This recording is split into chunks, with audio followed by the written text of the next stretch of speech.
سیدنا غوث العظم شیخ عبد القادر جیلانی رضی اللہ تعالیٰ عنہ کا ایک ارشاد ہے، آپ فرماتے ہیں کہ اللہ پاک نے مجھے الہام کیا، میرے دل پر القاء کیا اپنے مکشوفات میں، اور اس وقت میں نے سوال کیا کہ باری تعالیٰ تیرا تو کوئی مکان نہیں ہے، تیرا کوئی گھر نہیں جہاں سے تجھے پایا جا سکے،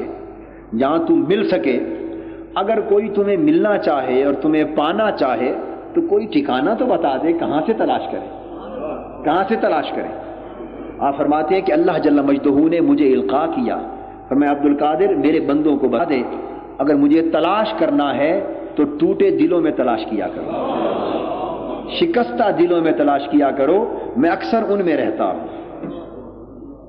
شکستہ دلوں میں رہتا ہوں۔ مگر ہم تو شکستہ دلوں سے نفرت کرتے ہیں، ہم شکستہ دلوں سے نفرت کرتے ہیں۔ اور اسی طرح ایک مقام پر آپ فرماتے ہیں کہ اللہ جل مجدہ نے مجھے فرمایا کہ عبد القادر رضی اللہ تعالیٰ عنہ میرے بندوں کو یہ بات اعلان کر دے کہ اگر تم چاہتے ہو کہ میں تمہارا مہمان بنوں،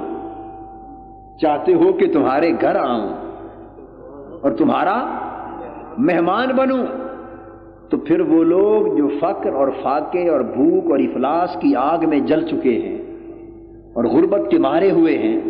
اور جن کے دل ٹوٹ چکے ہیں زمانے کے ان حالات کے پیش نظر، ان فقیروں مسکینوں کی دعوت کیا کرو، کیونکہ میں اکثر ان کے گھر مہمان ہوتا ہوں، اکثر ان کے گھر مہمان ہوتا ہوں، اور جب تم انہیں اپنے دسترخوان پہ بلاؤ گے تو سمجھو میں بھی تمہارے گھر آ جاؤں۔ اب آپ دیکھیں کہ وہ تصور جو اللہ جل جلالہ نے دیا اور اللہ کے بندوں نے دیا وہ کیا تھا، اور جو تصور ہم لیے پھرتے ہیں وہ کیا ہے۔ غریب کی شادی ہو، اپنے گریبانوں میں جھانک کر ایمان سے فیصلہ کر لیجئے، خود فیصلہ کر لیجئے۔ میں تو صرف ایک جس طرح ماچس کی تیلی آدمی جلاتا ہے نا تاکہ تھوڑی سی روشنی ہو جائے اندھیرے میں اور انسان خود دیکھ لے کہ حقیقت کیا ہے، میں تو روشنی دکھا رہا ہوں، فیصلہ آپ خود کر سکتے ہیں، کسی سے پوچھنے کی ضرورت نہیں، اپنے گریبانوں میں جھانک کر۔ اور اگر اس قاعدے کو سامنے رکھ لیں، دیکھیں کہ پھر اس اصول کے تحت ضمیر ملامت اور لعنت کرتا ہے یا شاباش دیتا ہے، فیصلہ کر لیں گے کہ ہم کس راستے پر جا رہے ہیں۔ ایک غریب کی شادی ہو، اس کے بیٹے بیٹی کی شادی ہو، اور وہ آپ کو دعوت دے اور آپ کے پاس وقت بھی ہو جانے کا، آپ 100 بہانے بنا کر اس کے ہاں جانے سے گریز کریں گے، اس لیے کہ غریب ہے، نہ وہ آپ کے کام آ سکتا ہے، نہ آپ کو کچھ بگاڑ سکتا ہے، نہ آپ کو کچھ دے سکتا ہے، نہ آپ سے کچھ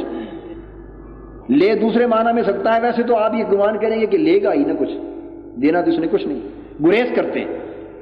اور اگر کسی بڑے آدمی کی شادی ہو اور اس کی طرف سے فقط اطلاع آ جائے تو ہزارہا کام کیوں نہ ہو چھوڑ کے پہنچ جاتے ہیں،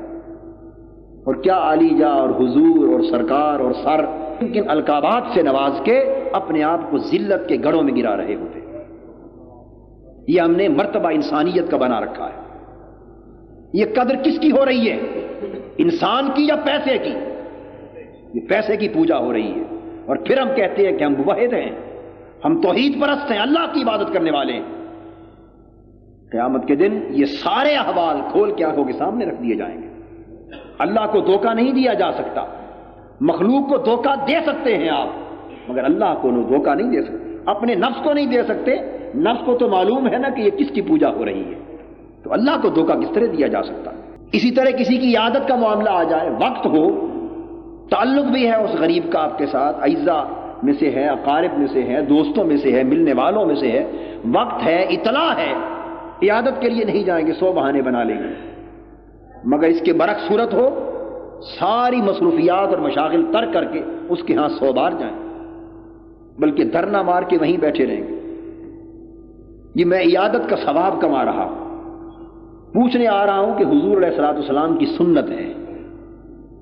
کتنا دھوکہ اور مکاری کرتے ہیں اللہ کے دین کے ساتھ،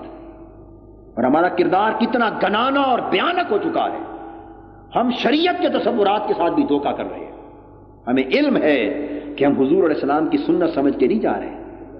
ہم کسی اور مفاد کے لیے جا رہے ہیں۔ اگر سنت سمجھ کے جاتے تو حضور تو دیوانی غریب عورتوں کی عادت کو جایا کرتے تھے،